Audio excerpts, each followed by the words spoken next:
O Steven Pinker, ele fala que a inteligência, você tem duas formas de trabalhar o cérebro. Primeiro, a forma objetiva, que é ele categorizando informação.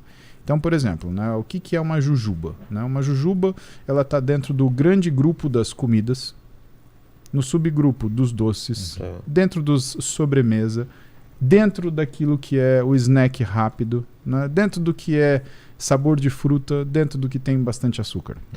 Isso é a jujuba. Então, uma das habilidades do cérebro e a forma dele aprender, ele é agrupar. Por isso também a nossa grande capacidade ou a grande tendência que a gente tem de criar padrões. Economiza energia, muita energia. Exatamente. Né? E a outra coisa é a nossa capacidade de controle de emoção. Por quê? Quando você tem a categorização de informação, isso não transforma ela não transforma as suas ações. E que as emoções são necessárias para que exista ação. Então, a emoção participa também, de certa forma, da inteligência. À medida que a emoção é o trigger para ação. E aí a gente tem as 6 emoções básicas. Então, tristeza, medo, aversão, raiva, surpresa e, finalmente, alegria.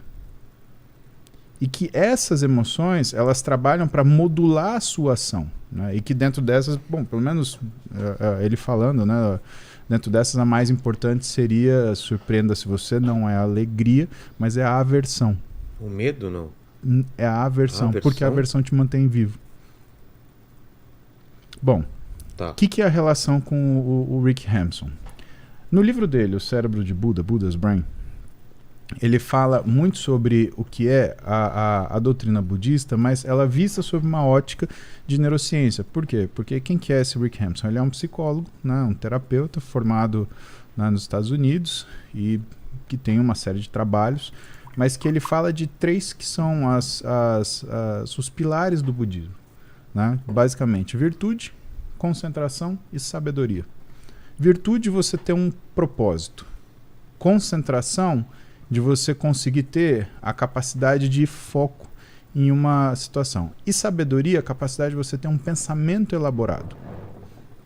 Só que essas coisas, e aí a gente está com Wesley aqui, a gente desenvolve, certo? E que isso tem relação também com a nossa capacidade de estudar e de principalmente não só gostar de estudar, mas você achar importância no que você está fazendo. Eu vou te ser muito sincero, por exemplo, música é matemática. E eu aprendi a tocar violão. Para que eu aprendi a tocar violão? Eu tinha um motivo muito importante, né? Eu queria tocar violão para Roberta, né? Que era uma motivação muito forte para mim. Então eu peguei o violão, blém, blém, blém, blém, blém, até saiu uma música, saiu, né? E é uma forma de estudo. Então, talvez se eu fosse pegar qualquer outro instrumento, ou se eu fosse sem contexto, nunca ia aprender a tocar o instrumento, porque eu tinha um motivador muito forte, né? Então, eu acho que vale a pena, Wesley, a gente elencar algumas coisas, já que a gente está aqui, já que a gente estuda bastante, né? E não necessariamente porque a gente gosta, né, daquele determinado assunto. Por exemplo, às vezes a gente tem que olhar coisa que a gente não gosta de olhar. Precisa, né? A gente precisa. Mas precisa. E pra gente o desafio é desenvolver o saco para, primeiro, fazer aquilo. Segundo, captar aquela informação. Terceiro, categorizar e elaborar essa informação. E quarto, saber raciocinar sobre ela e não responder a ela também de uma forma emocional. Ter aquilo guardado como se fosse uma informação. Porque é fácil você não gostar daquilo que você não concorda. O difícil é você respeitar aquilo que você não concorda e entender que tem momentos que aquilo ele representa uma variável importante da situação que você está vivendo.